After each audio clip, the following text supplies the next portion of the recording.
Eric, un habitué de cette cérémonie, hein, il me semble. Presque 20 ans. Fiducial, c'est un partenaire historique de la fête de l'entreprise, mais c'est surtout un partenaire historique des entreprises. Vous accompagnez 330 000 sociétés au quotidien.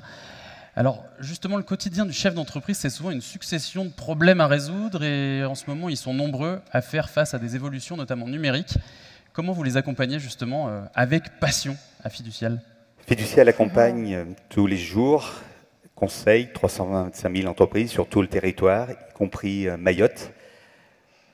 La vie d'un entrepreneur, que ce soit la création, que ce soit son développement et la transmission, sur nos métiers de base, qui sont l'expertise comptable, nos avocats, une solution informatique digitale et technologique, une offre financière avec 2 banques et les placements financiers et les fournitures de bureaux.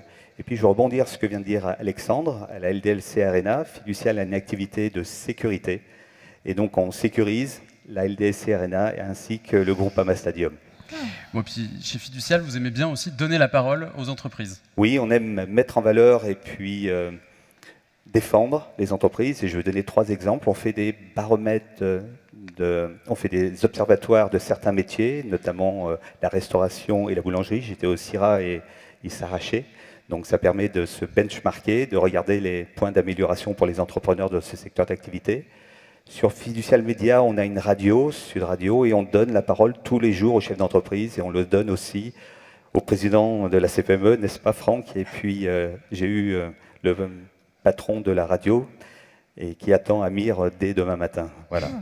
Et puis la 3e chose, on fait un baromètre des TPE, ça fait 25 ans qu'on fait ce baromètre. Et le dernier, sorti la semaine dernière, il a mis un focus sur d'où viennent les TPE et où vont les TPE. Et je retiens 2 choses. La première chose, c'est que les entrepreneurs disent c'est plus difficile aujourd'hui d'être entrepreneur. Et la deuxième chose, c'est que les chefs d'entreprise, ils veulent à 70% rester indépendants pour être le seul maître à bord. Ah, ça me parle, ça. J'ai un tout petit mot. Peut-être dans 20 ans, je ne serai pas là pour remettre un trophée.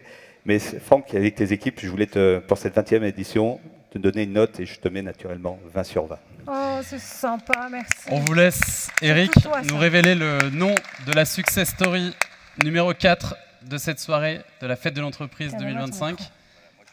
Ah, il faut des ongles. C'était un test d'agilité. Il n'y a personne dans l'enveloppe. Ah, on n'a pas le nom du lauréat? Si, elle est collée, regarde. Ah si. C'était un test. C'était un test. Et donc le lauréat est... Ah, ça tombe bien avec le CIRA. L'établissement Janier, représenté par Christian Janier, son président. Bravo, Christian.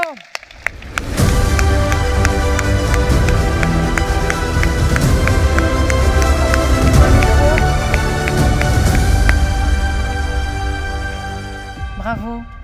Tu arrives tout droit, viens devant, Christian. Tu arrives tout droit du CIRA?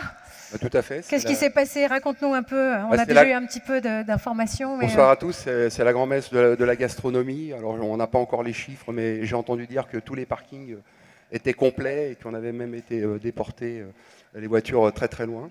Bon. Voilà, on est toujours agréablement surpris de l'effervescence et des quantités de mets aussi bien liquides et solides qui sont consommés sur le CIRA. Génial. Alors depuis tout à l'heure, on a célébré avec les success stories la longévité, on a célébré l'humain à l'heure de l'IA, on a célébré l'hypercroissance et là c'est un peu la passion. Moi j'ai envie que tu nous parles dans ce qui fait le succès, parce que toi aussi ça fait longtemps que cette entreprise existe. Hein.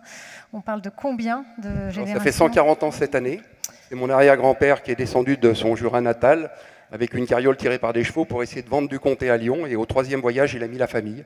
Il s'est installé au détail. Et puis après, il y a eu mon grand-père que je n'ai pas connu. Et puis mon papa qui n'est plus là. Et quand je rentre dans mon bureau, je les vois. Il y a les 3 portraits. Donc je leur dis merci. Et je leur dis surtout, j'espère que vous êtes fiers de moi. Ça, c'est certain. Il y a une chose qui est importante dans le succès d'une entreprise, c'est quand même ton offre. C'est l'offre qui fait les ventes quand même. Et toi, l'offre, c'est la qualité, la passion que tu mets sur les produits de fromage. C'est bientôt l'heure de dîner. Fais-nous rêver avec le fromage. J'ai envie de dire, on est là pour donner du frisson, de l'émotion, voire de l'orgasme culinaire. Oula. Voilà, des fois, je mange un fromage, comme ça a été le cas ce matin, on était en testing. Et je dis, j'en ai mangé aujourd'hui, j'aurai encore le sourire vendredi. Voilà. Donc cette passion-là, elle a perduré, tu l'as toujours intacte. On est tous entrepreneurs, je pense qu'on fait tous des grandes journées. Le conseil de mon papa, c'était de dire sois honnête dans la vie et puis courageux. Mais des fois, les nuits sont courtes, le réveil se prend une petite claque, mais on a toujours plaisir parce qu'on a des métiers de partage. Chez nous, de la fourche à la fourchette, il y a de l'humain de partout. Alors on est encore bien loin de l'IA chez nous. Eh ben, on t'applaudit. Merci beaucoup pour cette belle leçon de vie. Bravo encore pour ce prix. Je vous invite à aller devant le photocall pour les photos.